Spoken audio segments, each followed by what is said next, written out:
So is this thing over? Well, everybody in the Republican Party of significance understands it's over, except Rick Santorum, and Rick is out there a little bit tired, a little bit grumpy. You know, do you know who Jeff Dunham is? I do not. Ventriloquist? No. Well, Jeff is a great ventriloquist, but he's got a character named Walter, who's a tired, grumpy old man, and Rick is really fallen into that mode. Yesterday, he flew off the handle and got a little bit profane against the press.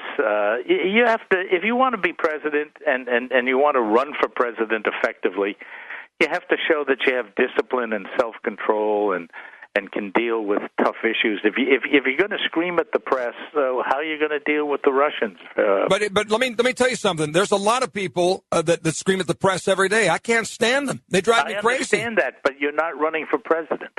There's a difference.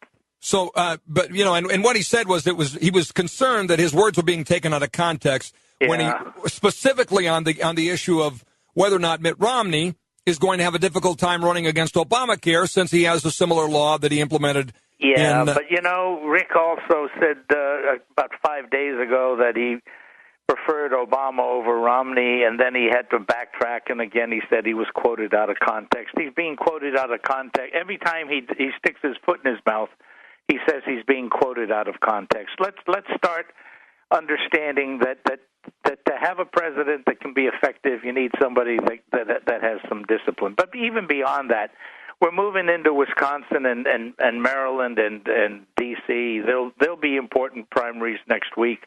I think after that it'll be pretty clear that the difference in delegates is overwhelming. And at some point, Rick's got to do the right thing for himself, for the party, and for the country. Otherwise, he becomes a caricature of himself.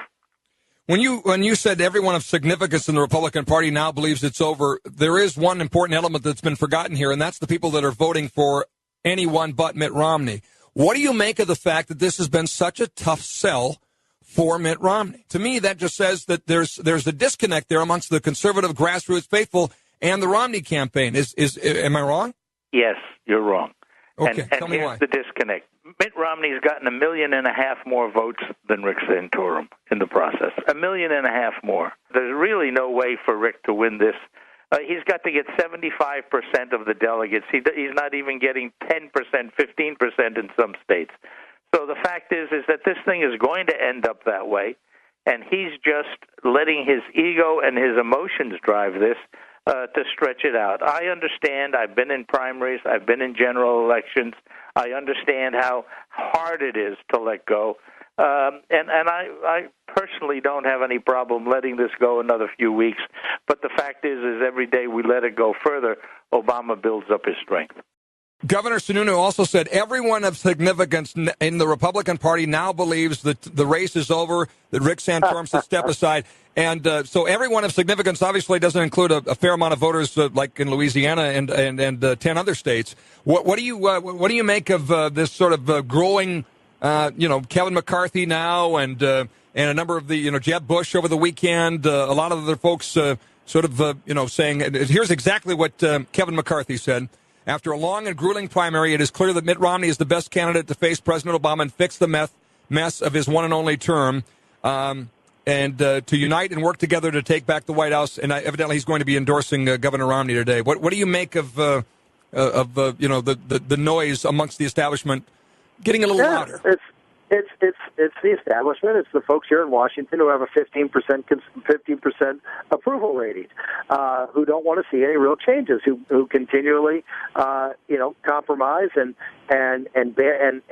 support policies that the vast majority of Republicans are scratching their head and saying, why do we elect these guys? And of course, they're going to line up behind Mitt Romney. I expect that, but that's not what the people of America want. They want real change here in Washington, D.C. They don't want someone who's going to be just a little better than Barack Obama. And he certainly will be better than Barack Obama.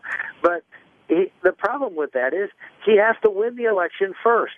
And on the biggest issues of the day, on energy, gas prices, Mitt Romney was for cap and trade. Mitt Romney was, espoused man-made global warming and said higher gas prices are here to stay, and it's a good thing. I mean, these are the kinds of things that you will see in an election in the fall. I mean, you'll see every wedge issue that we have on the economy, every single one, on gas prices, on Obamacare, and on unemployment, and on economic growth. Mitt Romney was on the wrong side, and that's why it's important for us to nominate a conservative who can make Obama the issue in the race, not our nominee.